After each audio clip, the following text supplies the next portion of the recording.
প্রাণ বাঙালির মন, বাঙালির ঘরে যত ভাই বোন, এক হোক, এক হোক, এক হোক হে ভগবান। বাংলার মাটি, বাংলার জল, বাংলার বায়ু, বাংলার ফল পূর্ণ হোক, পূর্ণ হোক, পূর্ণ হোক হে ভগবান। জয় বাংলা। এবার সবাইকে বসতে অনুরোধ করছি। মঞ্চে যারা ছিলেন একটু ছড়িয়ে বসুন, এদিকে আসুন। গরম তো গরমের মধ্যে আরো বেশি ঘেমে যাবেন।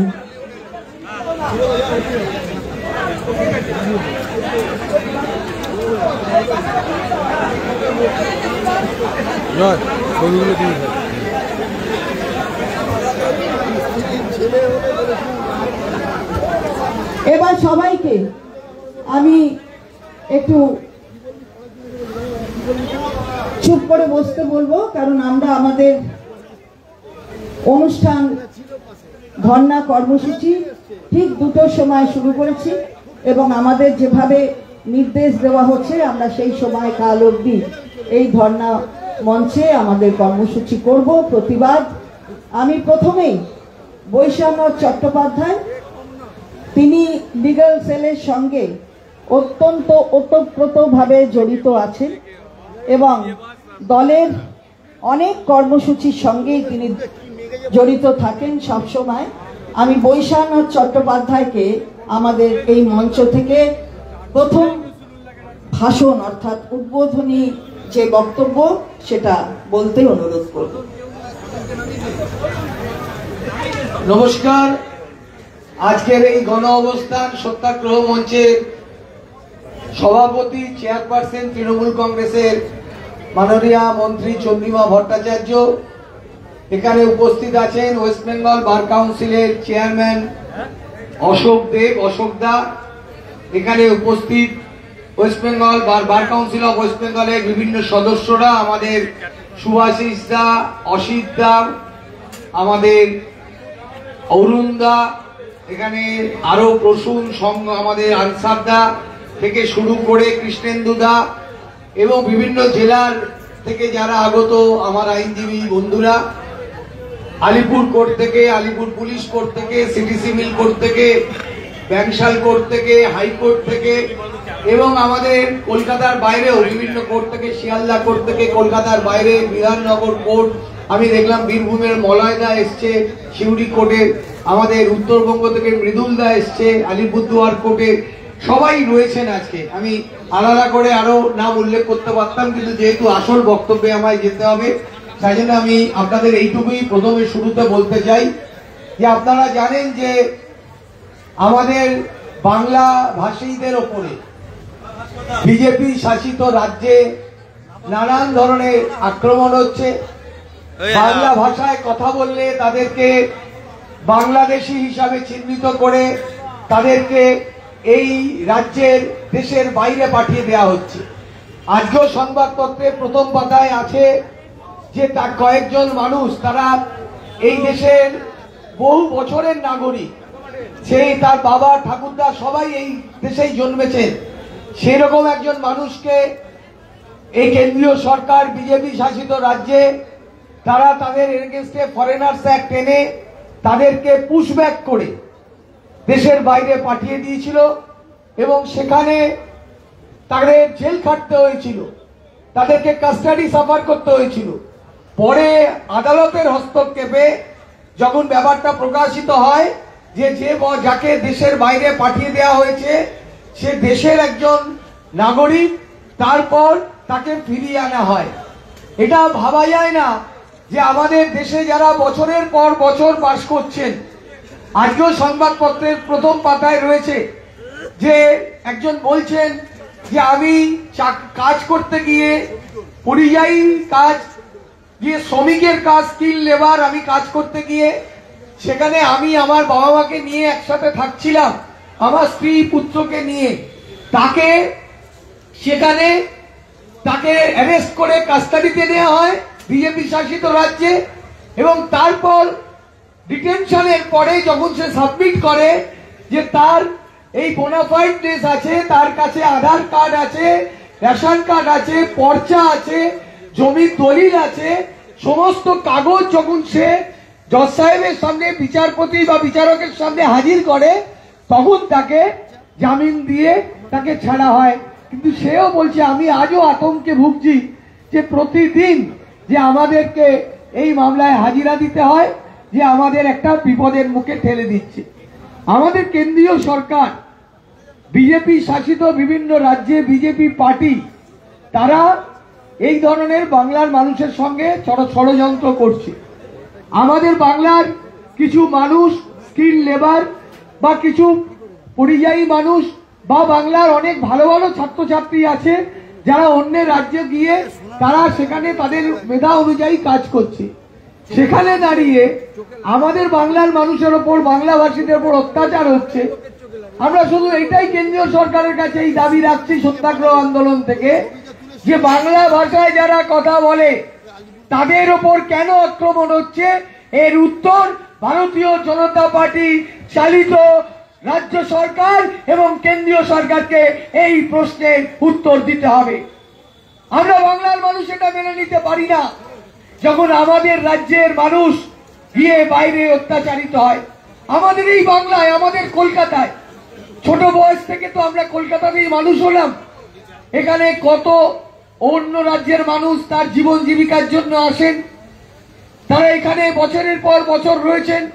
1 কোটি থেকে 1.5 কোটি অন্য রাজ্যের মানুষ আমাদের বাংলায় রয়েছেন, কিন্তু আমাদের মনে এটা কোনোদিন আসেনি যে তারা ভিন্ন রাজ্য থেকে এসছে বলে তাদের উপরে কোনো খারাপ ব্যবহার আমাদেরকে করতে হবে। এটা বাংলার সংস্কৃতির সঙ্গে যায় না, এটা ভারতবর্ষের সংস্কৃতির সঙ্গে যায় না। কিন্তু যেদিন থেকে ভারতীয় জনতা পার্টির সরকার কেন্দ্রে আসীন হয়েছে, তারা বাংলাকে দখলের বারবার চেষ্টা করেছে। যে প্রধানকে এখানে বসিয়ে রাখা হয়েছিল, কেন্দ্রীয় মন্ত্রিসভার মন্ত্রীদের এখানে বসিয়ে রাখা হয়েছিল, তারা টাকার থলি দিয়ে 2021 সালের বিধানসভা নির্বাচনে তারা এখানে বসেছিলেন। অমিত শাহ হুঙ্কার দিয়ে বলেছিলেন আপকি বার 200 কি পার। আর রেজাল্ট যখন বেরোলো 2021-এ, তখন হয়ে গেল ঝিলকা উস পার। ওরা 77-এ থেমে গেছিল, ওরা জিততে পারেনি। এবং তারপর থেকে প্রতিহিংসা নেবার জন্য 2024 সালে আপনারা দেখেছেন, 2024 সালের লোকসভা নির্বাচনে সন্দেশখালীকে কেন্দ্র করে নানান অপপ্রচার, মিথ্যা কুৎসা অপপ্রচার, বদনাম করার চেষ্টা করা হলো। প্রধানমন্ত্রী টেলিফোনে সন্দেশখালীর বিজেপির প্রার্থীর সঙ্গে কথা বললেন নরেন্দ্র মোদী, কৃষ্ণনগরের প্রার্থীর সঙ্গে কথা বললেন, কিন্তু ফলাফল কি হলো? ওদের 18টা সিট নেমে গিয়ে 12টায় দাঁড়ালো, আর আমাদের 22টা সিট বেড়ে গিয়ে 29টায় দাঁড়ালো। অর্থাৎ বাংলার মানুষ এটা প্রমাণ করেছেন যে মমতা ব্যানার্জি, আমি একটা সহজ এবং সরল কথা আপনাদের বলি, মমতা ব্যানার্জি যদি শক্তিশালী হন তাহলে বাংলা এবং বাঙালিরা শক্তিশালী হবে। আর মমতা ব্যানার্জি যদি কোনো কারণে দুর্বল হন তাহলে বাংলা এবং বাঙালিরা দুর্বল হবে। এই সহজ এবং সরল কথাটা আপনাদের মনে রাখতে হবে। আজকে মমতা ব্যানার্জিকে নানান কারণে ষড়যন্ত্র করে, নানান কুৎসা অপপ্রচার করে আঘাত আনবার চেষ্টা করা হচ্ছে। আমরা প্রতিনিয়ত, আমি রাজ্য তৃণমূল কংগ্রেসের সাধারণ সম্পাদক হিসাবে প্রতিদিন এই আন্দোলনের, এই ধর্নার প্রতিদিন থাকি। এখানে জয়প্রকাশ দা এসছেন, উনিও সহসভাপতি, রাজ্য সভাপতি সুব্রত বক্সী থাকেন। আমরা প্রতিদিন আমাদের বিভিন্ন ফ্রন্টাল অর্গানাইজেশন তারা এই অনুষ্ঠান করছে। প্রথম দিন মহিলারা করেছে, তারপর যুবরা করেছে, আজকে লরিয়া সিল করছে, তারপরে শনিবার জয়হিন্দ বাহিনী করবে। এবং প্রতিদিন আমরা থাকি এবং আমরা দেখি যে মানুষের আবেগ এই বাংলা ভাষা এবং বাঙালিদের প্রতি রয়েছে।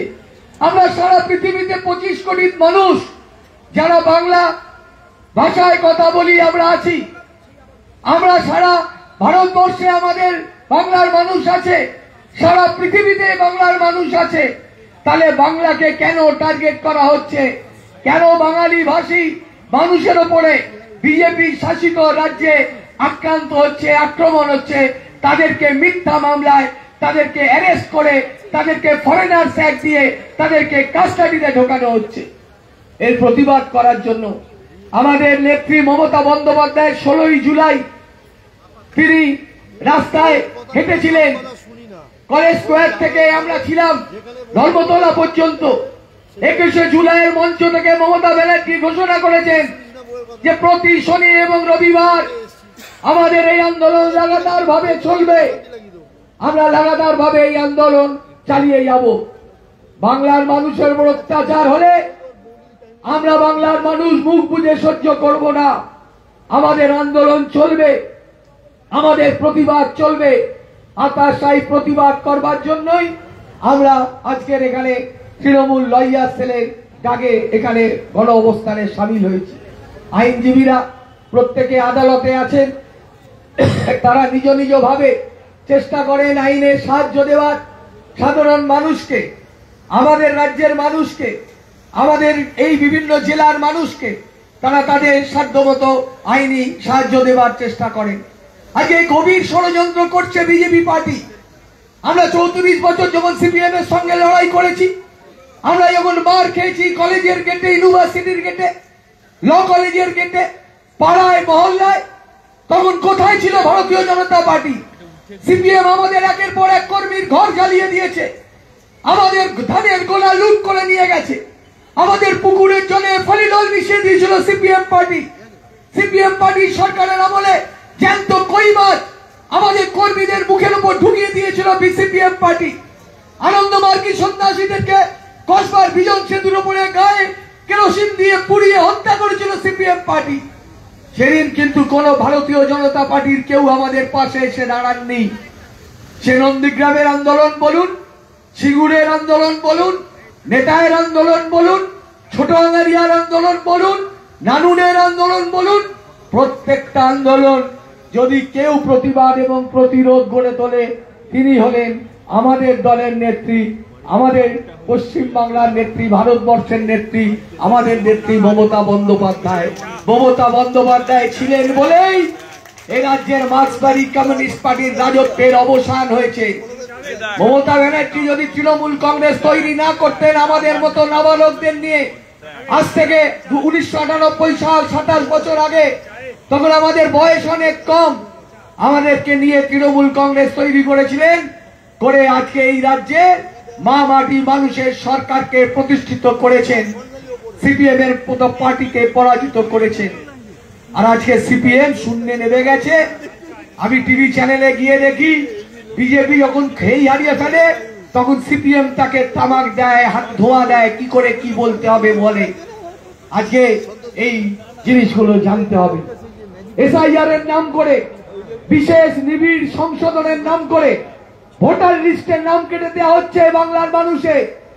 আমাদের নেতা সর্বভারতীয় সাধারণ সম্পাদক অভিষেক বন্দ্যোপাধ্যায় বলেছেন, একজন বাঙালির নাম যদি বাদ যায় তাহলে 1 লক্ষ বাঙালিকে নিয়ে আমরা নির্বাচন কমিশনের অফিস ঘেরাও করব, আমরা ছেড়ে দেব না। কোন বাঙালির নাম কাটা যাবে না, কোন বাংলার মানুষের নাম কাটা যাবে না। কিছু কিছু সংবাদ মাধ্যম টেলিভিশনে বলে যে 2002 সালে এসআইআর হয়েছিল, তারপরে আর এসআইআর হয়নি, তারপরে মৃত মানুষের নাম কাটা যায়নি, লেফট ডেড আর লেফট মানুষ